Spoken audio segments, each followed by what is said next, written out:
What I like about the dish, because of the spicy and then easy to cook.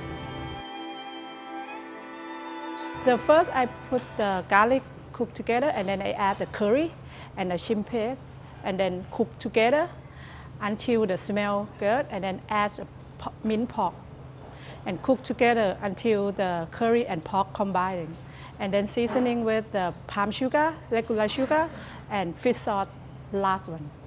And then add the cafe lime julienne on top.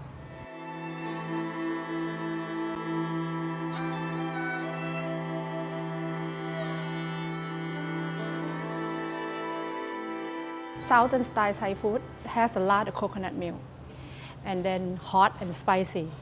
Because of the south have the weather, it's like hot. If you eat hot food, gonna be sweat and then your body is not heat. Already strong. If I serve the Thai food for the people, and then if I saw the face and they just like surprised and they say, why does it come to taste like that? And also spicy. My God, so hot or something like that. All the people say that. I love it to see their face. It sounded crazy a little bit.